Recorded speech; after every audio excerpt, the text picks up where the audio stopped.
इस पाठ में वर्णन किया गया है कि किस तरह आदमी नाम का जीव सब कुछ समेटना चाहता है और उसकी यह भूख कभी भी शांत होने वाली नहीं है। वह इतना स्वार्थी हो गया है कि दूसरे प्राणियों को तो पहले ही बेदखल कर चुका था, परंतु अब वह अपनी ही जाति अर्थात मनुष्यों को ही बेदखल करने में जरा भी नहीं हिचकिचाता। परिस्थिति यह हो गई है कि न तो उसे किसी के सुख दुख की चिंता है और न ही किसी को सहारा या किसी की सहायता करने का इरादा। लेखक पाठ में ऐसे व्यक्तियों के उदाहरण देते हैं जो सभी तरह के प्राणधारियों की रक्षा करना अपना कर्तव्य मानते थे। इनमें सबसे पहला उदाहरण सुलेमान का है। सुलेमान ईसा से 1025 वर्ष पहले एक बादशाह थे। वह सभी पशु पक्षियों की भाषा भी जानते थे। एक बार सुलेमान अपनी सेना के साथ एक रास्ते से गुजर रहे थे। रास्ते में कुछ चींटियों ने जब रास्ते से गुजरते हुए घोड़ों के चलने की आवाज सुनी तो वे डर गई और एक दूसरे से कहने लगी कि जल्दी से सभी अपने अपने बिलों में चलो। सुलेमान ने उनकी बातें सुन ली। वे चींटियों से बोले कि तुम में से किसी को भी घबराने की जरूरत नहीं है। सुलेमान को खुदा ने सबकी रक्षा करने के लिए बनाया है। सुलेमान की नेक दिली की तरह एक और उसी तरह की घटना का वर्णन सिंधी भाषा के महाकवि शेख अयाज ने अपनी जीवन कथा में किया है। एक दिन शेख अयाज के पिता कुएं से नहाकर लौटे। अभी उनके पिता ने रोटी का पहला टुकड़ा तोड़ा ही था कि उनकी नजर उनके बाजू पर धीरे धीरे चलते हुए एक काले च्योंटे पर पड़ी। जैसे ही उन्होंने कीड़े को देखा वे भोजन छोड़कर खड़े हो गए। इस पर माँ ने पूछा कि क्या भोजन अच्छा नहीं लगा। इस पर शेख अयाज के पिता ने जवाब दिया कि ऐसी कोई बात नहीं है। उन्होंने एक घर वाले को बेघर कर दिया है, वे उसी को उसके घर यानी कुएं के पास छोड़ने जा रहे हैं। बाइबल और जितने भी दूसरे पवित्र ग्रंथ हैं, उनमें नूह नाम के एक ईश्वर के संदेशवाहक का वर्णन मिलता है। उनका असली नाम नूह नहीं था, उनका नाम लश्कर था, लेकिन अरब के लोग उनको इस नाम से याद करते हैं क्योंकि वे सारी उम्र रोते रहे अर्थात दूसरों के दुख में दुखी रहते थे।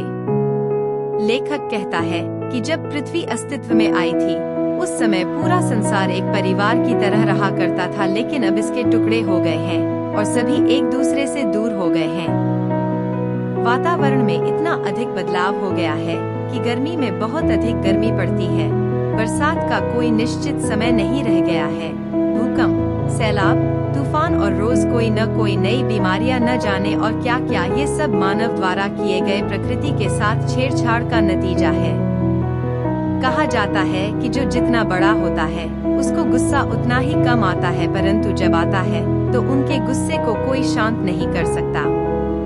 समुद्र के साथ भी वही हुआ। जब समुद्र को गुस्सा आया तो एक रात वह अपनी लहरों के ऊपर दौड़ता हुआ आया और 3 जहाजों को ऐसे उठाकर 3 दिशाओं में फेंक दिया जैसे कोई किसी बच्चे की गेंद को उठाकर फेंकता है।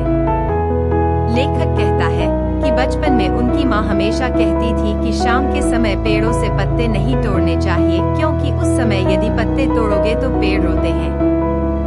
पूजा के समय फूलों को नहीं तोड़ना चाहिए, क्योंकि उस समय फूलों को तोड़ने पर फूल श्राप देते हैं। नदी पर जाओ तो उसे नमस्कार करनी चाहिए, वह खुश हो जाती है। कभी भी कबूतरों और मुर्गों को परेशान नहीं करना चाहिए। ग्वालियर में लेखक का एक मकान था। उस मकान के बरामदे में 2 रोशनदान थे। उन रोशनदानों में कबूतर के एक जोड़े ने अपना घोंसला बना रखा था।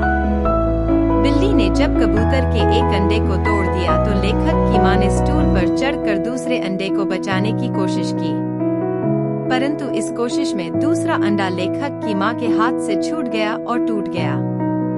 कबूतरों की आंखों में उनके बच्चों से बिछुड़ने का दुख देखकर लेखक की मां की आंखों में आंसू आ गए।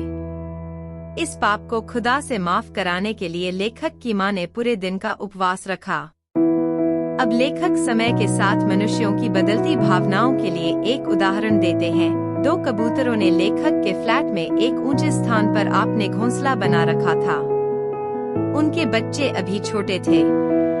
उनके पालन पोषण की जिम्मेवारी उन बड़े कबूतरों की थी, लेकिन उनके आने जाने के कारण लेखक और लेखक के परिवार को बहुत परेशानी होती थी।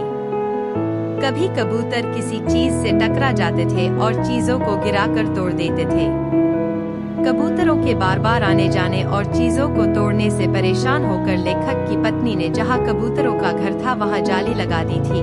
कबूतरों के बच्चों को भी वहां से हटा दिया था। जहां से कबूतर आते जाते थे उस खिड़की को भी बंद किया जाने लगा था। अब दोनों कबूतर खिड़की के बाहर रात भर चुपचाप और दुखी बैठे रहते थे। मगर अब न तो सोलोमन है जो उन कबूतरों की भाषा को समझकर उनका दुख दूर करे और न ही लेखक की माँ है जो उन कबूतरों के दुख को देखकर रात भर प्रार्थना करती रहे। अर्थ यह हुआ कि समय के साथ साथ व्यक्तियों की भावनाओं में बहुत अंतर आ गया है। अंत में लेखक हमें बताना चाहता है कि हमें नदी और सूरज की तरह दूसरों के हित के कार्य करने चाहिए और तोते की तरह सभी को समान समझना चाहिए, तभी संसार के सभी जीवधारी प्रसन्न और सुखी रह सकते हैं।